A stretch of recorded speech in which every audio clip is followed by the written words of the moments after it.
नमस्कार दोस्तों, स्वागत है आपका द स्टोरी किंग पर, जहां कहानियां सिर्फ सुनी नहीं महसूस की जाती हैं। हम आपके लिए लाए हैं प्रेरणादायक, दिलचस्प और रोमांचक किस्से जो आपके दिल और दिमाग दोनों को छू जाएंगे। तो बिना देर किए चलिए शुरू करते हैं आज की कहानी। महाराज चंद्रगुप्त का विशाल साम्राज्य अपनी समृद्धि के लिए प्रसिद्ध था। राजप्रासाद के सुनहरे शिखर सूर्य की किरणों में जगमगाते थे और प्रजा सुखी थी। परंतु राजा का स्वभाव अत्यंत क्रोधी था। एक दिन युवराज महेंद्र ने राजसभा में एक छोटी सी भूल की। उसने बिना पूछे ही राजकोष से कुछ स्वर्ण मुद्राएं एक गरीब ब्राह्मण को दे दी। तुम्हें किस अधिकार से मेरे कोष को छुआ? राजा गरजे। उनके माथे पर क्रोध की रेखाएं उभर आईं। तुम्हारी यह धृष्टता क्षम्य नहीं, महामंत्री ने समझाने का प्रयास किया। महाराज, युवराज ने दान धर्म का पालन किया है। चुप! राजा ने दहाड़ लगाई। महेंद्र, मैं तुम्हें देश निकाला देता हूं। 7 वर्ष तक इस राज्य की सीमा में कदम न रखना। अपने पिता के इस निर्णय से महेंद्र का हृदय टूट गया। उसने केवल 4 लाल रत्न, जो उसकी माता की अंतिम निशानी थी, कुछ स्वर्ण मुद्राएं और एक पुरानी तलवार ली। अपने प्रिय घोड़े पर सवार होकर वह राज्य की सीमा पार कर गया। 3 दिनों तक भटकने के बाद उसे एक साधु का आश्रम दिखाई दिया। साधु विरक्तनाथ वेदों के महान जाता थे। उन्होंने राजकुमार की दीन दशा देखकर पूछा, वत्स, तुम्हारे मुख पर राजसी तेज है, फिर यह वेश क्यों? महेंद्र ने सारी कथा कह सुनाई। साधु ने गहरी सांस लेकर 4 सूत्र दिए। एकाकी यात्रा खतरों से भरी है। परदेश में किसी अजनबी के हाथ का भोजन न खाना। यदि खाना ही पड़े तो पहले किसी पशु को खिला देना। अनजान स्थान पर किसी के बिछाए बिस्तर पर न सोना। सोने से पहले उसे अच्छी तरह जांच लेना।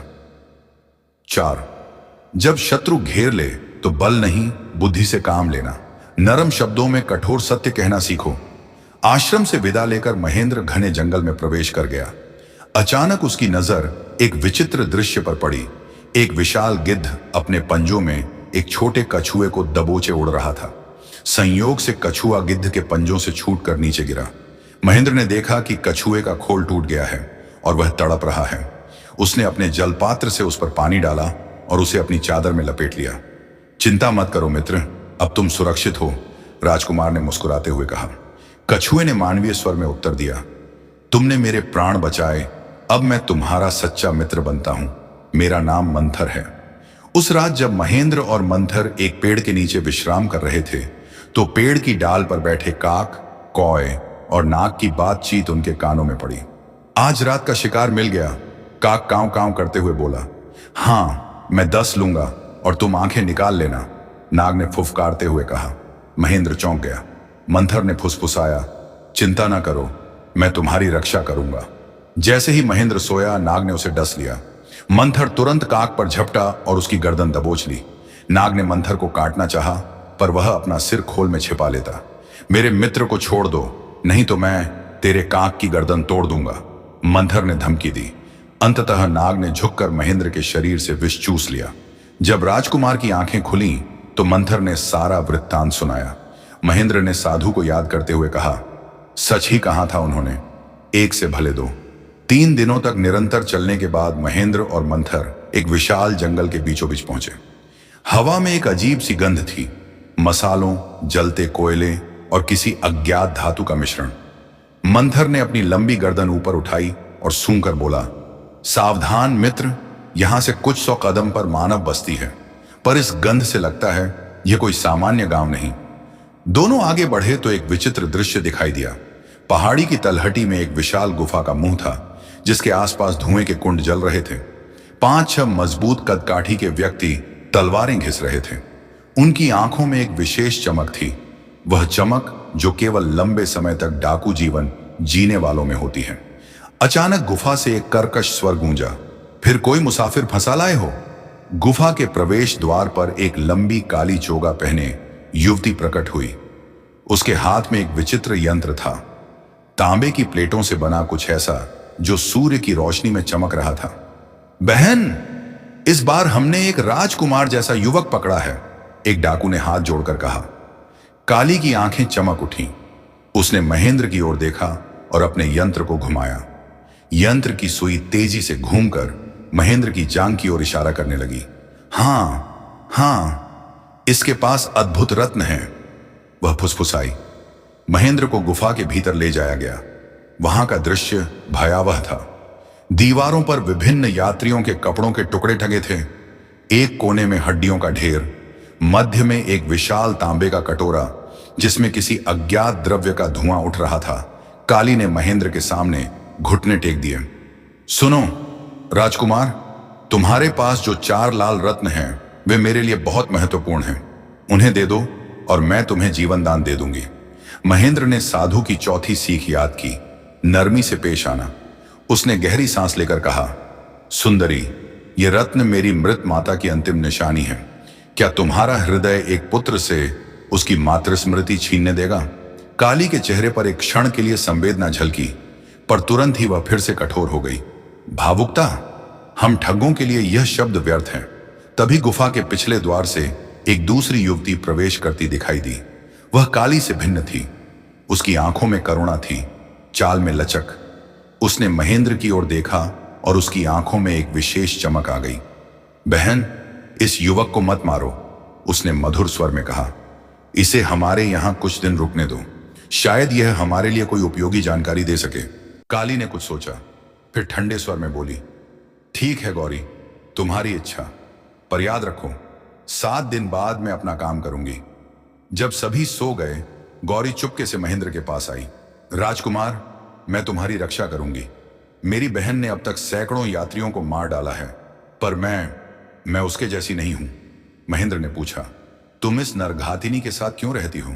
गौरी की आंखों में आंसू आ गए। वह मेरी बड़ी बहन है। पिता ने मरते समय हम दोनों को एक साथ रहने की शपथ दिलवाई थी, पर अब मैं और नहीं सह सकती। उस रात जब चंद्रमा अपनी पूर्णता पर था, गौरी ने महेंद्र को गुफा का गुप्त मार्ग दिखाया। कल रात हम भागेंगे, वह फुसफुसाई। मेरे पास एक योजना है। अगली सुबह जब सूरज की पहली किरणें गुफा के प्रवेश द्वार पर पड़ी, काली अपने यंत्र को साफ करने में व्यस्त थी। उसकी नजर महेंद्र पर पड़ी तो वह चिढ़कर बोली, राजकुमार, तुम्हारे पास सिर्फ 7 दिन हैं। अगर तुमने अपने रत्न नहीं दिए तो। उसने अपनी कटार से एक फल काट कर दिखाया। गौरी ने बीच में आकर कहा, बहन, क्यों ना इससे हमारे लिए कुछ काम करवाया जाए? यह पढ़ा लिखा लगता है। काली ने सोचा, फिर एक विचित्र मुस्कान के साथ कहा, ठीक है, आज से यह हमारे खजाने का हिसाब रखेगा। गौरी महेंद्र को एक गुप्त कक्ष में ले गई। वहां सोने चांदी के सिक्कों, रत्नों और विभिन्न देशों के सामानों से भरे संदूक थे। महेंद्र हैरान रह गया जब उसने देखा कि एक कोने में राज्य के राजकोष के कुछ बर्तन भी रखे थे। ये सब? महेंद्र ने पूछा।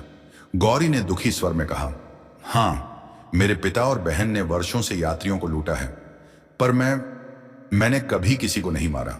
महेंद्र ने धीरे से उसका हाथ थाम लिया। तुम अलग हो गौरी, तुम्हारा हृदय शुद्ध है। बाहर मंथर ने ठग्गों के ऊंटों को देख रहा था। उसने देखा कि 2 ऊंटनियां थीं, एक वज्रा, छोटी पर तेज, दिन में 60 कोस चल सकती थी। 2 मेघा, विशालकाय, दिन में 100 कोस की दूरी तय कर सकती थी। मंथर ने सोचा, अगर हमें भागना है तो मेघा ही लेनी होगी। वह चुपके से ऊंटों के चारे में एक नींद लाने वाली जड़ी मिलाने लगा, ताकि भागने के समय ठग उन्हें पकड़ न सकें। रात के भोजन में काली ने महेंद्र को एक विशेष प्याला दिया। पियो राजकुमार, यह हमारे यहाँ का स्वागत पेय है। महेंद्र ने साधु की सीख याद की। उसने प्याले को होंठों से लगाया, पर पिया नहीं। बाद में चुपके से उसे एक कुत्ते को पिला दिया। कुछ ही पलों में कुत्ता बेहोश हो गया।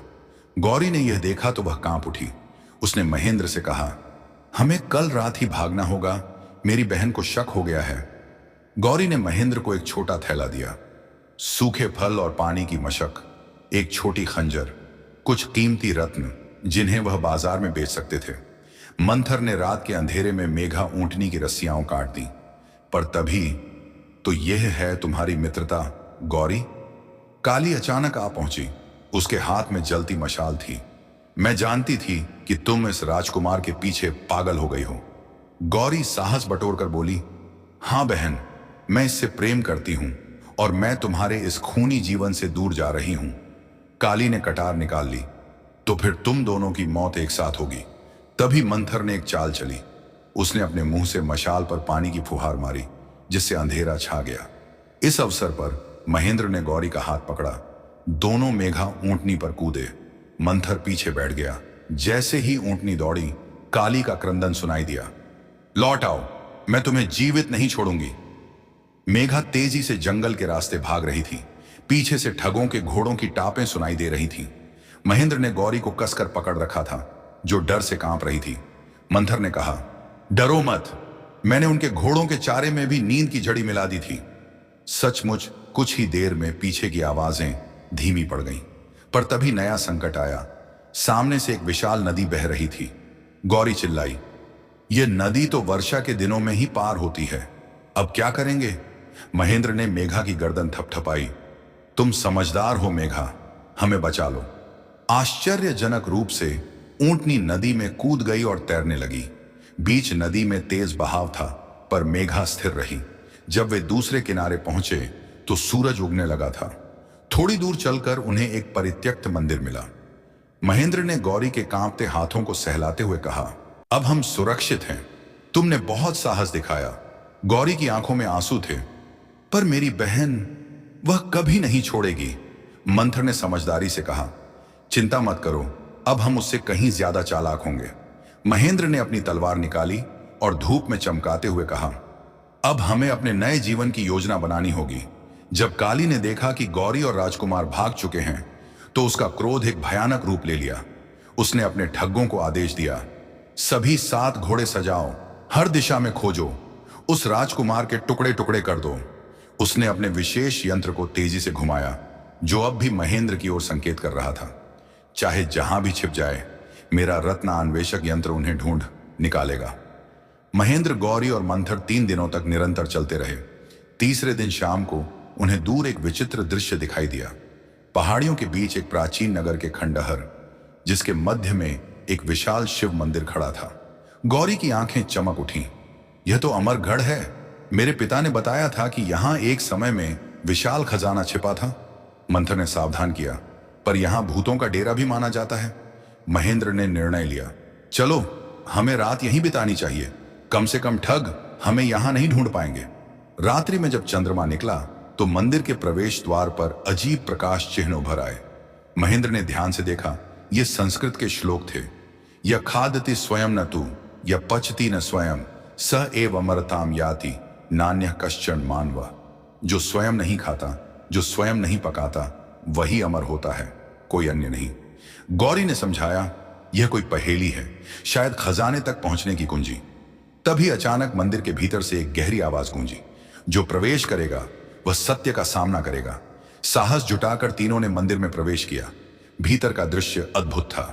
वन दीवारों पर जीवंत चित्र, राजाओं, युद्धों और रहस्यमय अनुष्ठानों के। दोनों मध्य में एक विशाल शिवलिंग, जिससे नीली ज्योति निकल रही थी। 3 साना कोने में 3 मूर्तियां, सोने की, चांदी की और लोहे की। महेंद्र ने पहली मूर्ति सोने की को छुआ तो अचानक एक दरवाजा खुल गया। भीतर एक छोटा कक्ष था, जहां एक प्राचीन पुस्तक पड़ी थी, अमर कथा शीर्षक से। गौरी ने पुस्तक उठाई तो एक चर्मपत्र नीचे से गिरा। उस पर लिखा था, जो इन रत्नों को जानता है वही अमृत को पा सकता है। महेंद्र चौंक गया, मेरे रत्न? पर यह तो मेरी माता की। तभी मंथर ने चेतावनी दी, सुनो, कोई आ रहा है। दरवाजे पर काली खड़ी थी, उसके पीछे 6 ठग। उसकी आंखों में पागलपन था। अंततः मिल ही गए तुम लोग, और अब तुम मेरे बिना इस रहस्य को जानना चाहते हो। गौरी साहसपूर्वक आगे बढ़ी। बहन, यह लालच छोड़ दो, यहां कुछ भी लेने से हमारा विनाश होगा। काली ने कटार निकाल ली। मूर्ख, इन रत्नों की शक्ति से मैं अजेय बन जाऊंगी। तभी अचानक मंदिर कांपने लगा। शिवलिंग से तेज प्रकाश फूटा और वही गहरी आवाज गूंजी, जिसने अहंकार किया वह नष्ट होगा। देवान अर्ण, अमृतत्व का रहस्य। काली ने महेंद्र पर हमला करना चाहा, पर तभी 1 मंदिर की दीवारों से जाल निकले। 2 काली और उसके ठग फंस गए। 3 शिवलिंग से जलधारा फूट पड़ी। एक अलौकिक आवाज बोली, अमृतत्व का रहस्य यह है, जो दूसरों के लिए जीता है वही सच में अमर होता है। काली चिल्लाई, नहीं, यह सब झूठ है। पर तभी जाल सिकुड़ने लगे। गौरी ने महेंद्र से कहा, हमें उन्हें बचाना चाहिए। महेंद्र ने तुरंत अपनी तलवार से जाल काटना शुरू किया। मंथर ने भी अपनी चोंच से मदद की। जब काली मुक्त हुई तो वह बदल चुकी थी। उसकी आंखों से आंसू बहने लगे। मैं क्या कर रही थी? गौरी, मुझे माफ कर दो। मंदिर की दीवारों पर एक नया संदेश उभरा। सच्चा बदलाव ही वास्तविक अमृतत्व है। जब सुबह हुई तो मंदिर का रूप बदल चुका था। अब वह एक सामान्य मंदिर लग रहा था। काली ने प्रण किया, मैं अपना जीवन बदल दूंगी। हम सभी ठग अब से यात्रियों की रक्षा करेंगे। महेंद्र ने अपने रत्न शिवलिंग पर अर्पित कर दिए। ये मेरी माता की निशानी थे, पर अब इनका सही उपयोग यहीं होगा। गौरी ने महेंद्र का हाथ थाम लिया। और अब हम कहां जाएंगे? महेंद्र मुस्कुराया। मेरे देश निकाले के 7 वर्ष पूरे होने वाले हैं। तुम दोनों बहनों को अपने राज्य ले चलूंगा। 7 वर्ष, 6 महीने और 3 दिन बाद महेंद्र अपने राज्य की सीमा पर खड़ा था। उसके साथ अब न केवल गौरी और मंथर थे, बल्कि काली भी थी, जो अब पूरी तरह बदल चुकी थी। राज्य की सीमा पर खड़े सैनिकों ने जब उन्हें देखा तो आंखें फैल गईं। यह तो युवराज महेंद्र है, एक वृद्ध सैनिक ने पहचान लिया। महाराज को तुरंत सूचना दो। महल में राजा चंद्रगुप्त अब वृद्ध और दुर्बल हो चुके थे। 7 वर्षों से उन्हें अपने निर्णय पर पश्चाताप हो रहा था। जब उन्होंने पुत्र के आगमन की सूचना सुनी तो उनकी आंखों में आंसू आ गए। मुझे क्षमा कर दो पुत्र, राजा ने महेंद्र को गले लगाते हुए कहा। मेरे क्रोध ने हम दोनों को 7 वर्षों का सुख छीन लिया। रानी ने गौरी को देखते ही पहचान लिया। तुम्हारे चेहरे पर एक दिव्य तेज है बेटी। काली ने विनम्रता पूर्वक सिर झुकाया। महारानी, मैंने अपने पापों का प्रायश्चित किया है। मंथर को देखकर सभी हंस पड़े जब उसने राजसभा में ठुमक कर चलते हुए कहा, मैं भी तो राजकुमार का सच्चा साथी हूं। महेंद्र के लौटने के 1 सप्ताह बाद राजा ने उसे युवराज पद से सम्मानित किया। गौरी से विवाह के बाद महेंद्र ने काली को राज्य की प्रथम महिला सेनापति नियुक्त किया। मंथर को राज्य का महामंत्री कछुआ बनाया गया, एक अद्वितीय सम्मान। महेंद्र ने अमरगढ़ को एक धर्मशाला और विद्यापीठ में बदल दिया। काली के पूर्व साथी ठग अब यात्रियों की रक्षा करते थे और उन्हें जंगल के रास्ते बताते थे। एक दिन मंथर ने महेंद्र से कहा, मित्र, अब मुझे अपने जलचर समुदाय के पास लौटना है। महेंद्र की आंखें नम हो गईं। मंथर ने आश्वासन दिया, हर पूर्णिमा को मैं तुमसे मिलने आऊंगा। वर्षों बाद जब महेंद्र राजा बना तो उसने अपने राज्य में 3 नियम बनाए। 1, किसी को भी देश निकाला नहीं दिया जाएगा। 2, सभी अपराधियों को सुधार का मौका मिलेगा।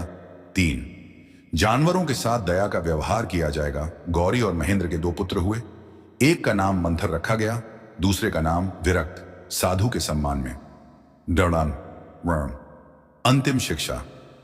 सच्चा न्याय वह है जो दंड नहीं, सुधार दे। सच्चा प्रेम वह है जो भेदभाव नहीं जानता, और सच्चा मित्र वह है जो संकट में साथ निभाए।